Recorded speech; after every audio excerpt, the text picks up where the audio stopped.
Yeah. I love my HBCU. And boy, I love it, love it. I love it, love it.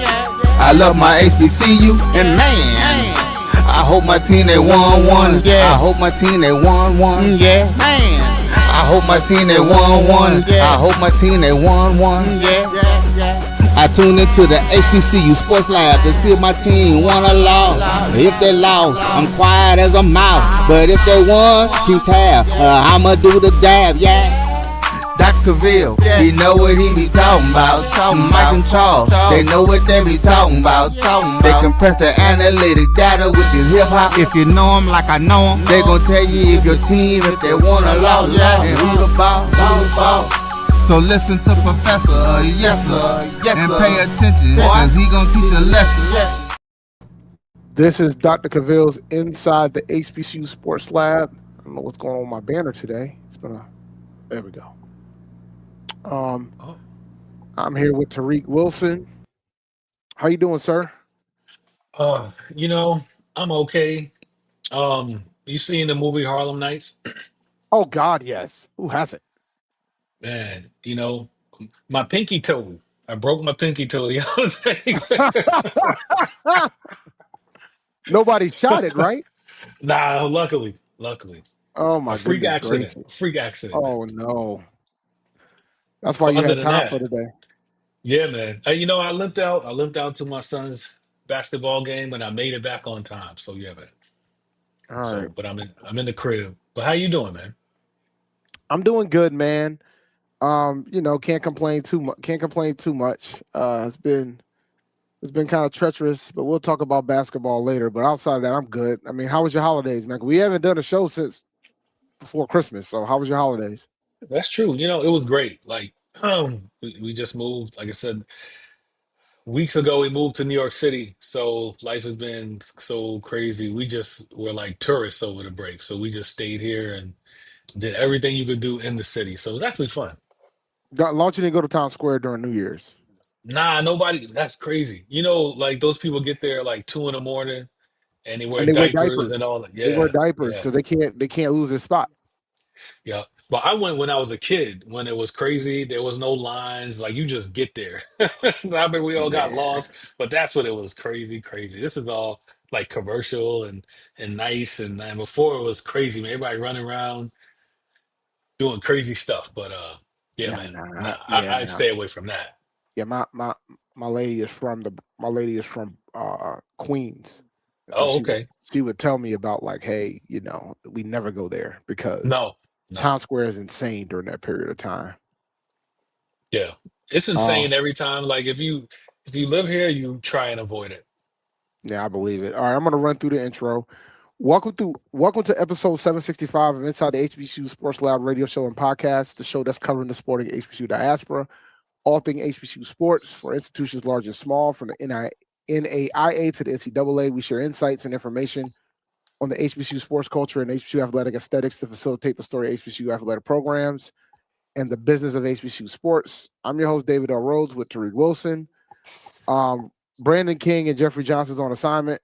We're filming live from our home studios and sending the signal live to KCOH 12:30 a.m. studios with the Texas Radio Hall of Famer Ralph Cooper in the beautiful home of Texas Southern University from Houston, Texas.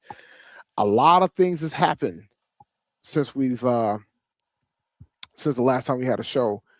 Particularly, man, I want to start off with your hire, Van Malone, and the fact it looks like he's starting to assemble his staff. What have you been hearing, man? Yeah, he's got his staff together, at least the main coordinators. Let me pull up some post, like a guy was poached. Oh, there we go. Here go Brandon King. I know we can't see him, but that's Brandon. Y'all got to trust me on this one. This is definitely Yep. Brandon King. Well, here, so what up, man? How's it going? How's it going, fellas? Doing All good. right. Yep. But no, he's Forgive putting his me. staff together. Oh, sorry about that. Go ahead, man. I was just gonna say, forgive me. I'm en route, but I had to at least show my face. Fair enough. We're gonna talk about what's going on in your coaching situation over there too. We'll get to you in a minute. So what's going on with your staff? The staff's been assembled. Yeah, let me pull up who we've gotten so far. Yeah, it was pretty good. One thing about this guy, as I pull it up, he's not flashy. Um, I don't think that it's been like public yet, so that's why I haven't can't find it. And I don't even know the guys' names. Nah, that's okay. I know. I heard a nice little. I've been hearing rumors about what Tennessee State's doing over there Oh, with hit okay, I got it. with their OC. All So right. Clay Jennings as defensive coordinator and DJ Bolden as offensive coordinator. Jennings coached safeties at North Texas after stops at Texas State, UNLV, and Texas Tech. Bolden coached wide receivers at South Carolina State, was head coach at D2 Lake Erie. mm, So those are the two main coordinators. It's like a lot of time everything has been flash, but this has not been a flash hire. It's been very strategic and methodical.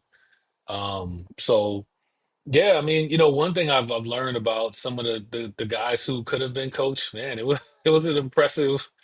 I mean, this guy really earned it. I mean, some really impressive people really applied for this thing, but he stood out. So I think we got the right guy. So he's saying all the right things, Van Malone. So now we just got to recruit. That's the hard part. that's always the hard part. Oh man, Hope you got an everything's NIL easy budget, until buddy. then. Hope you got an NIL budget. I, NIL I budget, buddy. heard I heard the NIL budget is nice, and I heard part of the reason why we have a new regime is because the previous one did not use the NIL budget. Yes, there Mm. was more emphasis on bringing in young guys instead of retention and getting in the portal. So I don't think that's gonna happen this time. But nah, I've been told that there's money Oh, for that's the good to for hear. this. Yeah, yeah. Her money's not a problem. I mean, for what we're trying to do, like we ain't rich, but we all right. Nah, So you gotta just slide the kids something. yeah, yeah, no, it's got a slot of something. But as I said on our podcast, we can. I hate this portal. I hate it. I hate it. I hate It's not it. gonna get better, bro. I know. I know. Not gonna get Until they better. get contracts, until that comes. And But even then, that's it ain't gonna get better because now they're not even fulfilling that. They're not even following the contracts that they have. There's a lot of stories coming out in regards to that. the schools or the kids. The kids, So they just leaving money on the table. yeah, I guess so. I mean, I'm starting to dig into it. Like, I guess there's some other bigger schools where players aren't really fulfilling their side of the bargain of the contract. Wow. Okay, that's a whole new thing. That's a whole Um, new ball game. but yeah, that's what my man needs to do. He needs to. We got the coordinators in place. I think he's filling out the rest of the staff, but he's got to figure out what couple guys he needs to retain, and then who else to go and pick up. But I heard we got a couple signings, but these are signings that they already had like out of high school, but I haven't seen like them pick up any big names yet in the portal. Okay. So So, Mr. King, I'm going to get you involved in the discussion. I heard that you guys got a new OC coming down the pike in Tennessee State, man. Yeah, that's the word on the street. So, And as an Aggie, I'm happy. I'm happy for hmm? y'all. As an Aggie, I'm happy. I'm happy for y'all. no, right. I'm happy for y'all. Hate, hate, hate, hate. Hate, hate, hate, hate, hate, hate, hate. Well, because here's the thing: watching them and understanding that when Coach Barlow came in, it was late in the cycle. You don't have time to necessarily stock the proverbial uh, cupboard with your ingredients. With that being said, that was a football team that was offensively challenged, to say the least.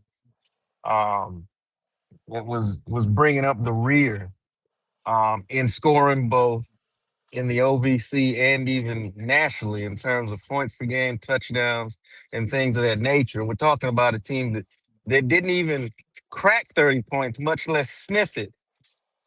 So, um, if we can get a new chef in the kitchen, and with Coach Barlow and his staff having a full cycle to kind of get the toys in that they need, which we've already started to see. Um, Offensively speaking, I think we'll be we'll be better than the 15 points per game in roughly that we averaged this year. So uh, we'll see how this shakes out.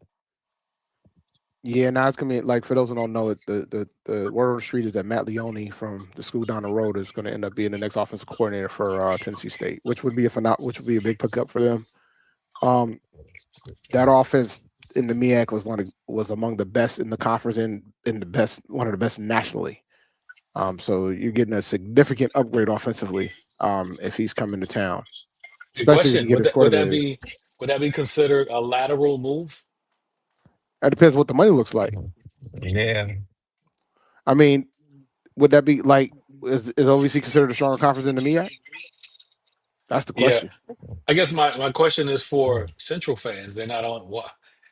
Everything okay in Eagle Land? I don't know. I can't. I don't speak to their problems. I don't speak to their problems at all.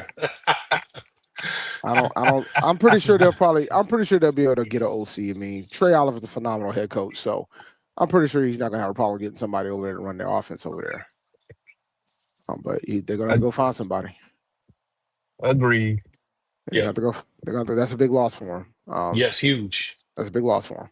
Huge. I mean, now I will say Walker Harris, that was his last season, so they were gonna, they're gonna have a new quarterback at the helm. I think his last name is Jones, I believe. He's okay. We'll see how he is. But now they're gonna have to learn a new offense, depending on who they bring in as the OC. So it'll be fascinating to see if that becomes a competition or not, depending on who they bring in or who they already have on the roster. So your rival Tariq hired a head coach too. Who that is? Yeah, Ted White. Ted yeah. White. Ted White is now the new head coach at Howard University. That seems like the right move. I'm more worried about them stealing A&T's offensive coordinator at this point, to be honest with you. Will it be a big loss? Yeah, I think so, because I think when you have to play 7 different quarterbacks, you're able to get them prepared. I mean, there's a testament to that.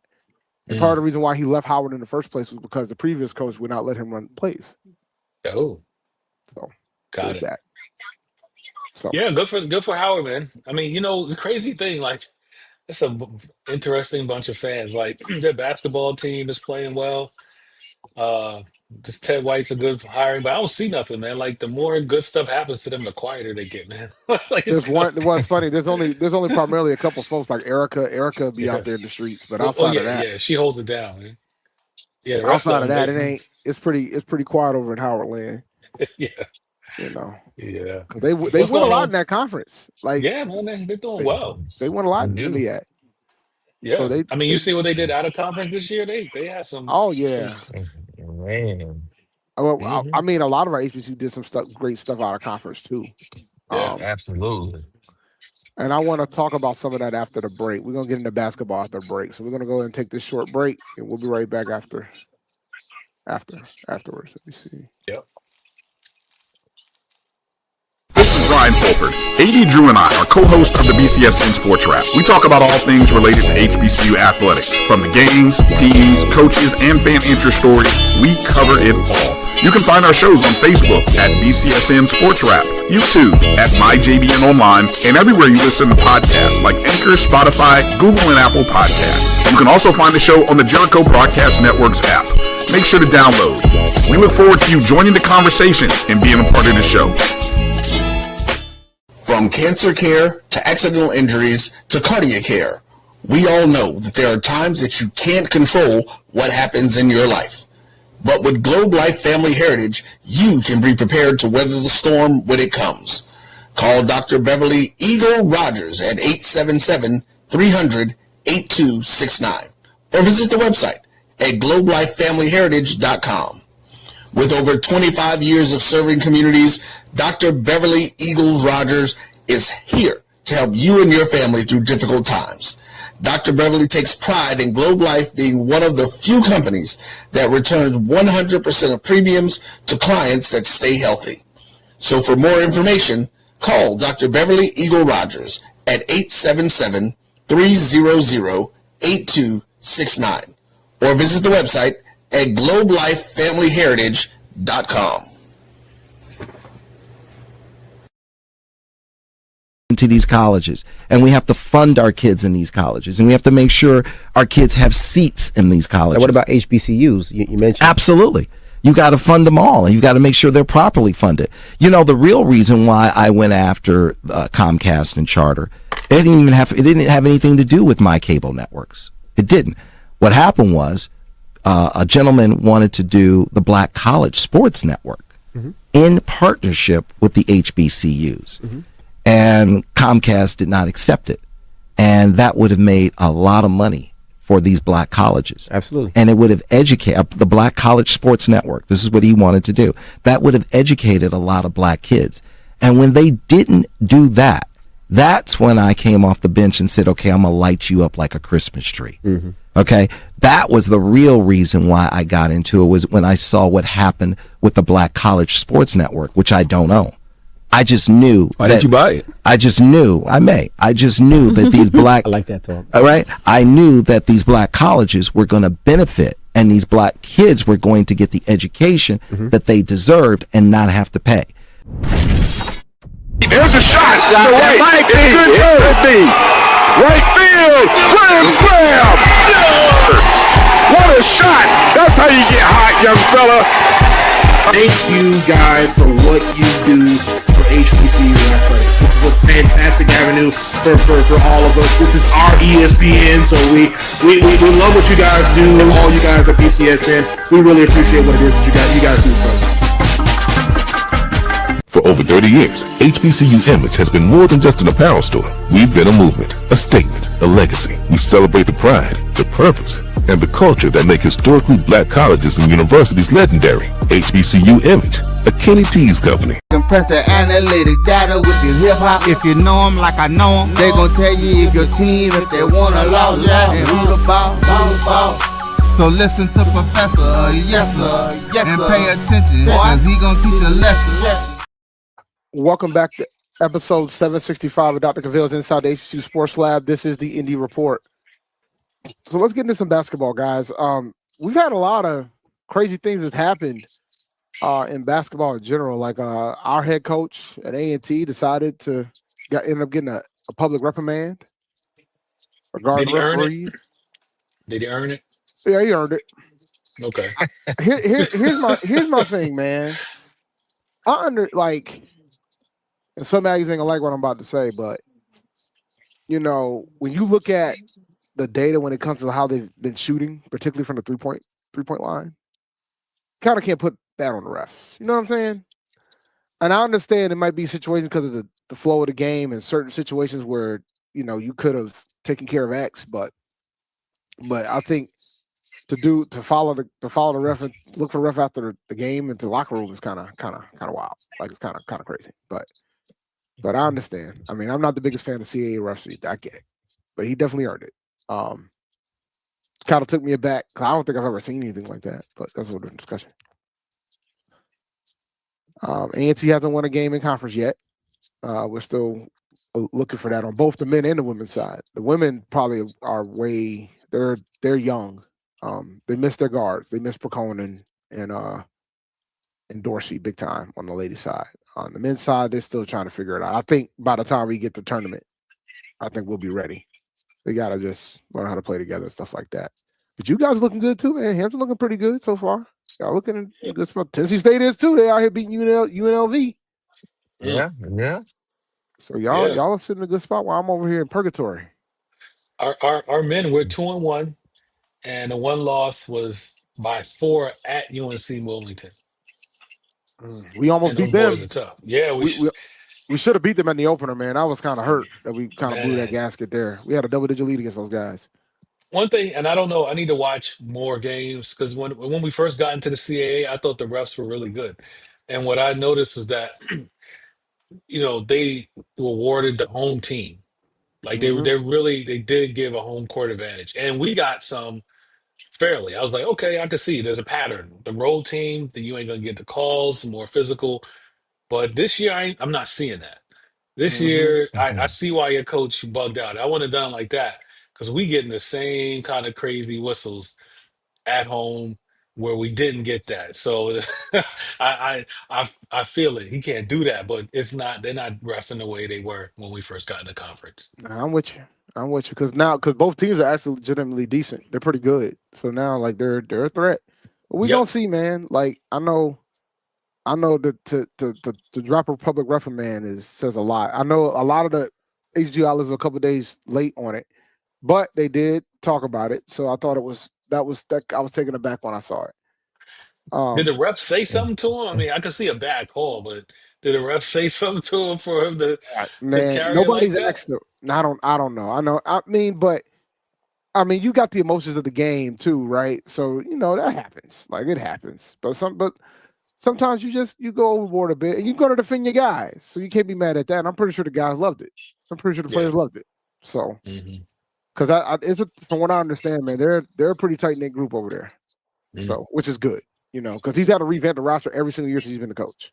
Every year he's had to revamp that roster, and I think that's going to become the norm. Like I think they replaced 10 players this year. And one of the players that stayed ended up getting redshirted because he was going to be in the rotation. So he's revamped. He has revamped that roster every single season since he's been in the CAA. I heard this coach say, man, it's like this transfer portal is like I'm trading my twos for your twos. I just want to get a new set of tools to see how we're looking. Right.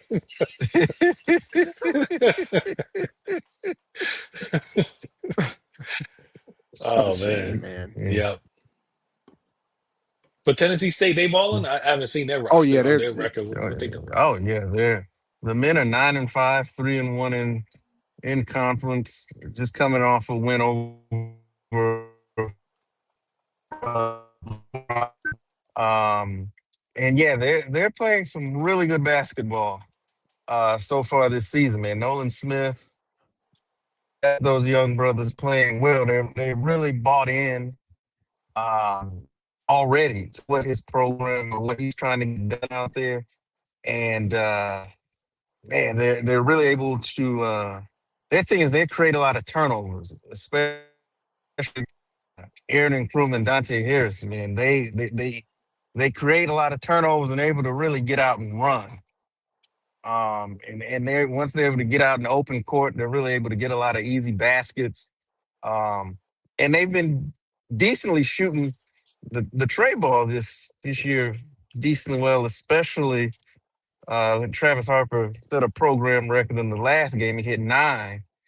And then he came back with another strong game against Little Rock. So yeah, they're looking really good. They're playing really good basketball. On the women's side, it's not so much. And the thing about it is with the women, they're better, and I've said it before, they're a better ball club than their record indicates. They're in a lot of these games, they're competitive, but they'll have maybe a stretch or a quarter where they get discombobulated. You have some turnovers, you have a dry spell offensively, and that's where some of these ball games have gotten away from them. But watching the women from last year to this year, they're playing better basketball. They've just got to kind of learn how to put it all together and play a complete 4 quarters of basketball. Mm-hmm. Yeah, the ladies on our end, they're young. They're just young. They gotta and our lack of guards is killing us. We just don't have any guards anymore. We ain't got I think Paris Locke, who's a forward, has been bringing the ball down because of the guard play. The guard play are turnover machines right now. We got to reduce the turnovers, and we're still having turnover challenges within it. But I know Coach Rob is going to figure it out and turn it around. They got a whole conference schedule to do it, so hopefully we can string some wins and we'll go from there. But we shall see. Now, let me tell you something, man. The first weekend of MEAC play was insane, particularly on the men's side. South Carolina State beating Howard to get their second win of the season. School down the road beating Norfolk. I know Lynn wasn't too happy about that one. Yeah, they lost by 2. Delaware State lost to Coppin. Maryland Eastern Shore beat the brakes out of Morgan State.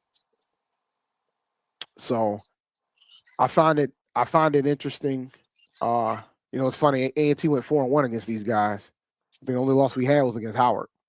But we beat UMass, Morgan, school down the road, and South Carolina State, and we beat South Carolina State pretty bad. So that was probably the most shocking one because I thought Howard was legit, but I guess they were having some free throw challenges in that game. But the MEAC conference play is wide open. Maybe some teams will come back in reality. But Norfolk losing, I'm not too surprised because even the coach said he was surprised that they would pick to win the conference because they got a young team. They had to revamp their roster. Mm-hmm. So, I mean, that's going to be the new normal for a lot of these schools. Like, you're revamping the entire roster. So what are your thoughts? I don't know how much you've been paying attention to me, but what are your thoughts regarding that? Yeah, shocker, man. All shocks. I mean, it seemed like I still watch Central because I used to go to their games living in Durham. So I kind of am a fan of them. So for them to get that win against Norfolk State is huge. That just it's gonna quiet down folks, talking about Moton a little bit, just a little bit. But Howard, what happened to them? Losing to South, they just weren't ready. Bro, I have no idea because I think South Carolina State was probably arguably the worst team in the conference. Yeah, maybe one of the worst in the country. Oh yeah, their net is near the bottom, but to beat Howard, considering what Howard did in out of conference play, Howard beat a couple CAA teams in out of conference play. They had like 4 of them. Yeah, so that was surprising to say the least. Now, as for Howard. Well, look, listen. I thought Howard was going to win both. The women, the MEAC's the women, Howard's dominating that. Like Howard's going to run through that conference. Yeah, they could run the table. They might run the table. They're that good. They're probably going to run the table. Now as for the SWAC, shout out to Grambling, man. Grambling's out here killing it. They're killing it. You know who that player, man, that guard, that guy Munoz? who killed us. Man. Uh-huh. Man. I heard we could have had him too, but yeah. Yeah. Well, man, y'all weren't gonna get him. Y'all weren't gonna snatch him from Prairie, man. Tough. But no, we have one of his teammates. Oh. Yeah. But he's nice. He single-handedly beat us. We couldn't stop him, especially in transition. He get that thing. He's like a one-man transition guy, so he's tough. Actually, the SWAC is balling, man. I mean, they're a basketball conference. I've been trying to tell them that for years. They're a basketball conference. They can't convince me otherwise. Yeah, they are a basketball. How can they get out of that play-in game? They got enough talent. Like, they got to figure out a way to win more of these out-of-conference games so they can get out of that playing game. Well, I think the biggest challenge for the SWAC is some of them have to schedule out of necessity. Some of these schools they got scheduled, so they don't really get to schedule, schools that are in close proximity that aren't necessarily a P4 school. You know what I'm saying? Mm-hmm. So like when they have to do that, they're gonna get plastered. They're gonna get beat pretty bad. Just like on the women's side, Valley ended up beating the favorites. They beat Alabama A&M, if I recall correctly. They beat Alabama A&M in the first conference game. Pulled the upset. But Valley the women had one of the toughest schedules in all of college basketball on the women's side. So, but no, Edwin, I'm not saying Grambling is the only one. I mean, no. Grambling's 2-0, UAPB's 2-0, Bethune's 1-0, Jackson's 1-0. There's some pretty good squads on the men's side. I'm not saying they're the only one. I just think Grambling's going to win the conference because I'm a fan of the coach. I just think Grambling's going to win the conference. And now that he doesn't have the coach looking over his shoulder. Why are you bringing up old stuff? Yeah, I'm just saying, when the name on your office door is written in Sharpie, you can't really build a program. I'm sorry. I mean, Charlie Ward gonna make it happen, man. He is. I really like that hire. Well, he's 0-1 in conference play so far, so we'll see. We'll see how that comes to fruition, but it's going to be interesting to see how that goes because they lost to Bethune in their rivalry game. They got Southern up next, and that's not going to be an easy task. They got Southern and Grambling. They got Southern and Grambling. Now they're at home. They are at home. They got Southern, then Grambling, back to back. They got the Bayou Classic run, is what I like to call that. Because they got their work cut out for them. That's for damn sure. They sure do. They sure do. All right. I'm gonna go ahead and take the next break. We'll be right back, guys. This will probably be the last break of the show. For over 30 years, HBCU Image has been more than just an apparel store. We've been a movement, a statement, a legacy. We celebrate the pride, the purpose, and the culture that make historically black colleges and universities legendary. Whether you're a student or a lifelong supporter, our gear lets you wear your HBCU story with confidence and style. Because when you wear HBCU Image, you're not just wearing clothes. You're wearing culture. You're wearing pride. You're wearing purpose. HBCU Image, a Kenny T's company. From cancer care to accidental injuries to cardiac care, we all know that there are times that you can't control what happens in your life. But with Globe Life Family Heritage, you can be prepared to weather the storm when it comes. Call Dr. Beverly Eagle Rogers at 877-300-8269 or visit the website at globelifefamilyheritage.com. With over 25 years of serving communities, Dr. Beverly Eagles Rogers is here to help you and your family through difficult times. Dr. Beverly takes pride in Globe Life being one of the few companies that returns 100% of premiums to clients that stay healthy. So for more information, call Dr. Beverly Eagle Rogers at 877-300-8269 or visit the website at globelifefamilyheritage.com. Are you hungry for authentic Caribbean food like jerk chicken, oxtail, red snapper, shrimp, tofu, and rasta pasta? Well, find your way over to Mango's Caribbean Restaurant, 180 Auburn Avenue, right next to Royal Peacock in downtown Atlanta. Them belly full, but we hungry. Mango's Caribbean Restaurant, open daily from 11 a.m. to 10 p.m. And on Friday and Saturday, we're open till 4 a.m. Come to Mango's and put some spice in your life. So we've got a good thing going. Mango's Caribbean Restaurant, 180 Auburn Avenue, right next to Royal Peacock in downtown Atlanta. For more info or directions, call 404-698-3992 or log on to mangoscaribbeanrestaurant.com. For instant coupons, text MANGOS to 313131. Tell your mama hungry, papa hungry, brother hungry. Mango's Caribbean Restaurant, authentic Caribbean cuisines. Open up the door, tell them mama hungry. It's the 37th annual Zora Festival. It's in Edenville, Florida, Saturday, January 31st and February the 1st. On Saturday, the all-white party tribute to Frankie Beverly with bass guitarist Jubu. Bread, Sunset, and Taisha Williams. And on Sunday, the Lion Dance Party Live with Jeter Jones, Mike Clark Jr., and Boss Lady Coco. Tickets available at zorafestival.org. You're looking for the latest information on Southern University sports, the Southwestern Athletic Conference, and HBCU athletics. There's only one place to go. Tune in to the Carlos Brown Show, exclusively on the Black College Sports Network. Compress the analytic data with your hip-hop. If you know them like I know them, they gon' tell you if your team, if they want a lot, and who the ball. So listen to Professor, yes sir, and pay attention, cause he gonna teach a lesson. Welcome back to Dr. Cavil's Inside the HBCU Sports Lab, episode 765. This is the Indy Report. I'm just gonna go over some things that has occurred recently and not recently, and so to speak, since we've been on the last break. First thing I want to go over is the fact that I guess a homecoming opponent won't be available for our HBCUs this upcoming season, as Lincoln, California has announced that they're not going to be having they're not going to have a 2026 football season. So I know that's a historical. That's a game that it's not historical by any stretch of the imagination, but that's typically a homecoming opponent for a lot of HBCUs.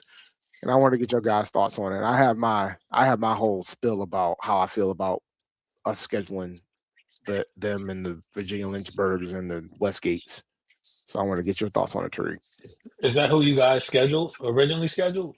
No, Oh, but okay. other HBCUs tend to schedule them for a homecoming Oh, or a home opener. I mean, honest, I don't really have a take. I would love to hear your spiel. Oh God. I don't have a take. I mean, For those who do know me, I've always been about scheduling better out of conference.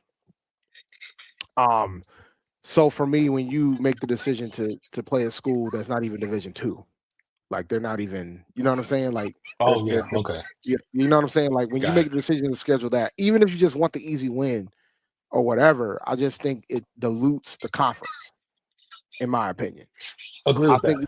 I think Agree. if Well, you're the gonna good news is for us, we haven't played them in a while, or a school like that. I don't know about you guys, but the we had last to time step it we up.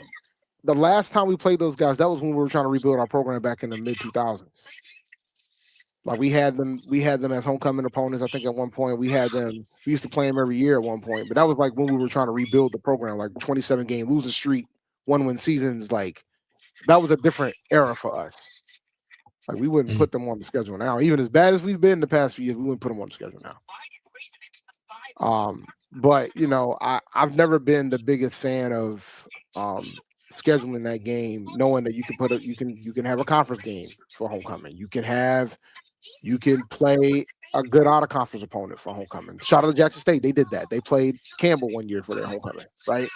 So like you can schedule other people. You don't have to schedule Lincoln, California, Virginia Lynchburg for your homecoming. You shouldn't be scheduling them. And that's just how I feel about it because I think that dilutes the conference. I'd rather you play if you're gonna do an out of conference opponent. I'd rather you play somebody that's out of conference within Division One FCS. Yeah, That's just my thoughts on it. agree. I mean, the good thing in the news for us is like you really can't schedule those kind of guys in the CA. Like you can't do it. You can't do. Neither I don't think Tennessee State either. You can't do it now. I mean, first of all, there's too many teams to schedule, and you want to get in that playoffs. I mean, that's what we're doing. Playing those kind of Yeah, games does not help you. like I know one year when the school down the road didn't win the MEAC, and I said, "Well, you schedule Virginia Lynchburg, they ain't gonna put you in. Yep. Like they're not gonna put you in, and you lost other key FCS games too, so they're not gonna put you in because you got to get as many FCS wins as possible, and you're eliminating that. And now you have a 12th game now that you can add, and you shouldn't add it. Like if you add a Division II opponent and it's like a historical rivalry, I completely understand that. I'm not gonna be mad at it. I'm not gonna beat you up too much about it. I think if you schedule two of them, that's a whole different discussion point. Or if you schedule, I don't think we should be doing that. But I think if you do it to try to keep a historical rivalry, I have no issue with that. But I'm pretty sure nobody's rival is Virginia Lynchburg. Like I Hey, don't think it's in California. the last time we played Virginia University, Lynchburg, me and Jeff were laughing because their uniforms didn't fit, man. like they even belong out there. Like we should be playing these guys. Come on, man. Come on, man. Like Li- li- it was a They, bad deal. they had Man, a the like bad news Lincoln. bears of football. Yeah, man. Yeah, it was bad news, man. Nah, they the what are they the Washington Generals. Yeah, They are that's what they are. Like that's yeah. what they are. And like in last season we got Westgate. Never heard of Westgate until I saw one of the HBCUs playing. And I'm like, why are we playing these schools? Like I just don't understand. I Yeah, understand everybody wants it's to win it's homecoming, but come on, guys. you don't But I you don't You guess you know it's what don't it's have to kind of schedule like? Glass Joe. I mean, even Hey, Glass Joe could beat these guys. Like even Glass Joe could beat these guys. hey, quiet is kept. If I want you to go look at the average basketball schedule of many mid majors and small majors, and look how many Division II teams they play. Like some of it's just padding the schedule. An Yeah. extra win for the uninformed if you're not really paying attention. Don't look now. This school is 9-3. And all 3 losses with Division I programs, you got 6 of your 9 wins with Division II. Yeah, Chicago State has been doing pretty well, and they added football. Yeah, I remember when the MEAC tried to get Chicago was trying to get Chicago State. They voted the president and chancellor voted against it. The AD said, "Yep." President and chancellor said, "Nope." They're in the Northeast Conference. It's funny. I live in the Northeast. I live in New England, and the Northeast Conference has added them, and they also added the University of New Haven, who just jumped up to Division I. So Does Chicago State have loot to be flying to the East Coast, or are they gonna be doing bus rides? I don't know what they're doing, bro. I don't know what they're gonna be doing. From what I understand, the concern with the presidents at the time for the MEAC was they didn't know whether or not they were serious about having football. My argument was, well, you need the other sports too. So I just felt like you could have figured out a way to make it work. But I don't know what they're going to be doing. They got a coach. I don't know if they've hired a full staff yet. I don't even know if they got players yet in Chicago State. They have taken a couple of Hampton's recently departed coaches.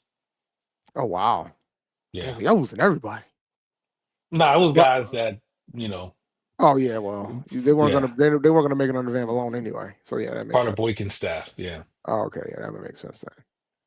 But no, I mean, I'm rooting for Chicago State. It's not an HBCU, but it is a predominantly black institution.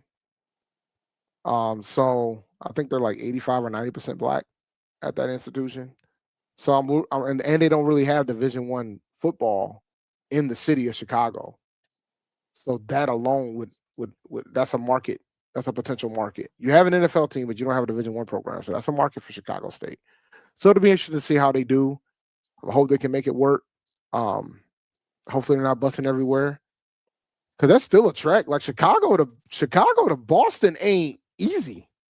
It ain't an easy ride. That's a hike. Yeah. And I know the money's a little tight. I know that for certain. So I want to know how they're gonna be getting to the Northeast from Chicago, man. Yeah, but it would have had the same challenge if they would have went into the MEAC too, right? And then on top of I don't think the schools in the Northeast. I think the schools in the Northeast got the money to travel where they need to go. But when you talk about basketball, man, like, can you imagine them heading over to Baltimore to play Coppin or Maryland Eastern Shore? It would have been a challenge. But yeah. They have one of the toughest schedules. Yeah, but they don't have the resources, man. They're never going to start. No. They don't have the resources, man. They don't have the resources. I think they keep football to keep enrollment going at that institution, from what I understand. Like, that's why they got to keep it around. But the concern is that, sometimes they might not be able to make games. Like, I think a bigger challenge for Lincoln, California was that they weren't able to make all their games last season. So they kind of didn't have much of a choice to not have a season next year. I don't know where they're playing their games in Chicago. That's a phenomenal question. I have no idea. Yeah, they don't know yet. They don't know yet. They're trying to figure that out, from what I understand. They don't know. They don't have the schedule. They don't know where they're playing. They just know they're going to be playing football. With no players. Right. But you know what, though? They can find players. They have over 10,000 football players in the portal. They'll find 100 players to come to Chicago. That's likely to be one toxic ass team, but they're gonna have a team. Nah, it won't be because there's over 10,000. I believe there's close to 10, if not over 10,000 players in the portal right now. After 3 days, it was like 8,000 players in the portal. 8,000. There's not enough slots, is where I'm trying to give y'all a clue. Like, there's not enough slots for all these players in the portal, and I believe that the portal closes next week. So have y'all gotten anybody good in the portal? We haven't, or at least they haven't said anything. No, I don't think so. Not yet. I mean, I know the boys are I know the coaches are working. They're working behind the scenes to get some players in, because we had a lot of players that went into the portal. Matter of fact, one of the quarterbacks that went into the portal, got an offer from the school down the road. Only offer too. We'll see. But I can understand why he hopped in the portal because we had 7 quarterbacks, man. Like, you know, we had 7 quarterbacks and a bunch of them were injured. And most of them are planning on coming back. So we'll see. But I'm curious to know how it's going to work out with Chicago State, and when their schedule comes out. But you know, a lot of conferences already announced their schedules for the season. Like I think Big Sky announced their conference schedule, Southland, CAA. Miakas Fleck hasn't announced their schedules yet. But I've been like looking at like those schedules to see if any of our HBCUs are on it. Like I think Prairie View's playing a pretty rough out of conference schedule, man. Hey, you know who Chicago State can schedule? Virginia University of Lynchburg. They probably gonna be full up with guys like that. Did you see Hampton's like first year after they left the MEAC when everybody kind of said was We're not playing boycotting? y'all because y'all ran Yeah, y'all just abruptly left, man. Y'all just yeah, that was bounced. foul. Yeah, y'all So just their bounced. schedule probably gonna look like that. Just a bunch of teams, man. Like, yo, where they at? St. Mary's and in Wisconsin, something like that. They're gonna be just finding people. Yeah. I'm gonna have This to. here, you out of here, Brandon? Yeah. I have to bid you all. Yeah, I'll be watching. I'm about to close the show soon anyway. Yeah, later, man. All right. But this here, right here, see you, Brandon. This here is so. This is This is one of the biggest problems in college sports. How is your recruitment over if you got 5 D1 offers? There's players that ain't got 1, and you got 5. Like, make a decision, man. Like, make a call. Like, you made the call to get out. You made the call to go into the portal. So make a call and pick a school. Like, you shouldn't be out here teasing all these offers. Because some of these schools might decide, we're not waiting for you no more. Yep. You And know? you know what? You know what? People be lying. They do. So They do. it They might be do. a desperate plea to gin up some interest. So, take this all with a grain of salt. You You know know, what one thing I hate about the portal since we're here. Um, like it's uh,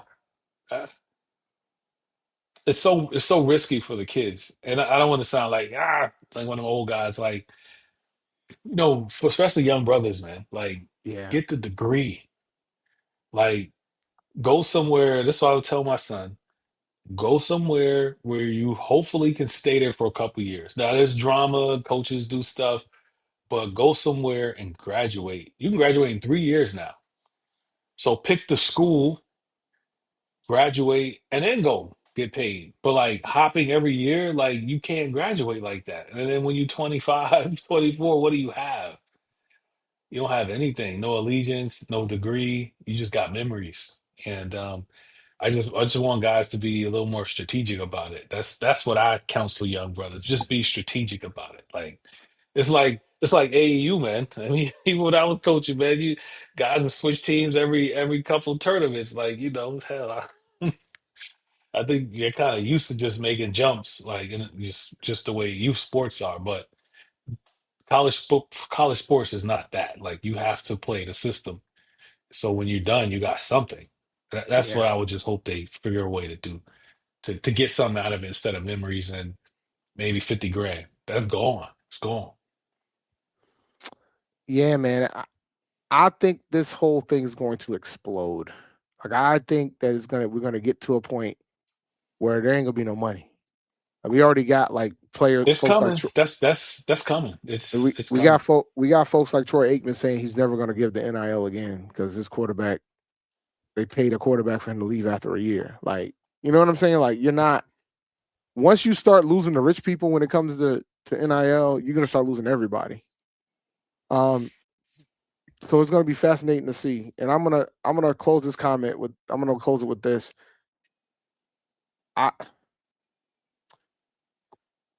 To get A&T and FAMU to do this game, they're gonna have to give a pretty good check. A&T don't typically do too many classes unless the money's right. That's just the key. And I'm pretty sure FAMU is the same way. They're not gonna do this game unless the money's right. You know, But we ain't the only schools that can save that game. There's other schools that can save that game. Jackson State, Southern, you guys, Alabama State. College athletics is a business. Yep. It is a business. It's But been it's a been a business. business forever. It's been a business. It's just, at least at some point in time, the guys seem to get a little bit from it. I mean, it's not being paid, but now they're getting paid a little bit of money, but not even getting the degree and all the stuff that they should have gotten. Like, so I'm just saying, find a way to get everything you can from it instead of just memories. And then, like you said, half these guys in the portal, 40% of them done. They're done. It's They over. don't realize Done. they're done yet. Like a lot of them think that they're not done, but they don't realize that they're done. Like Done. they're done. So you 20, done. You're done. They don't realize that their sport career is over. Yep. They don't realize it yet. They're not going to realize it until the portal closes and nobody's called them. Like, because the thing is, man, when you're talking about 10,000 players, there ain't 10,000 slots. There's not. There's not 10,000 slots between D1, 2, and 3 that are available for players. That's why you're seeing more and more players announcing that they're coming back. Yes. Because they know Yes. they finally sat down and was like, you know what? I don't think I'm gonna be able to find something in this. It's not what I thought it was gonna be. So it'll be interesting to see how that pans out. But let me go ahead and run this outro. All right. Let me see here. What a day. Thank you for listening to Inside the HBCU Sports Lab. Make sure you share our podcast with your friends and colleagues. I'm David L. Rhodes, and this is Tariq Wilson. Shout out to Brandon King for making an appearance as well. We hope you enjoyed. We look forward to next week as we discuss the latest news in the lab. Make sure you follow me on Twitter at champd1012. You can go to hupowership.com for Tariq Wilson and Jeff Johnson for HU Pirate. You can go to sneakershoptalk.com for Brandon King and check out the articles that he's writing and some of the fly shoes that he be wearing. Make sure you follow Dr. Keanu Cavil on Twitter, Facebook, and Instagram. Follow Inside the HBCU Lab, Sports Lab 1 on Facebook and Inside the HBCU Sports Lab on YouTube. Dream big and continue to move forward. We will talk to you soon. Reek. Course. Lecture. Dismissed. Y'all have a good one, guys. Yep. Take it easy. Peace.